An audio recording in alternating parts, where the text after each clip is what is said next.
ఉండాలి. మనం అడిగిన దానిని దేవుడు ఇచ్చేశాడు అన్నట్టు ఆయనతో వ్యవహరించాలి. మనం అడిగిన దానిని బట్టి ఆ భారాన్ని దేవుని మీదే మోపాలి. దాన్ని దేవుడు మనకు ఇచ్చేసినట్టే అనుకోవాలి. ఇదే మనకి ఉండవలసిన నమ్మకం.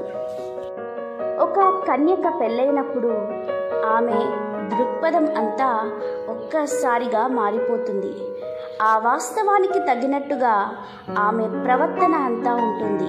అలాగే మనం క్రీస్తును మన రక్షకుడిగా, పరిశుద్ధపరిచేవాడిగా, బాగు చేసేవాడిగా, విడిపించేవాడిగా స్వీకరించినప్పటి నుంచి ఆయన మీద మనం ఎలాంటి ఆశ పెట్టుకున్నామో దానికి తగిన రీతిలో ఆయనకి స్థానం ఇవ్వాలని క్రీస్తు కోరుకుంటాడు. ఆయనే మనకి సర్వస్వం అన్నది గుర్తించి ఆయన మన పట్ల ఏ విధంగా ఉండాలని ఎదురు చూస్తున్నామో అలా ఉంటున్నాడు అని నమ్మాలి. ప్రార్థనలో నేను అడిగిన మాట ప్రార్థించిన ప్రకారమే ప్రార్థిస్తుండగానే దక్కింది నాకు.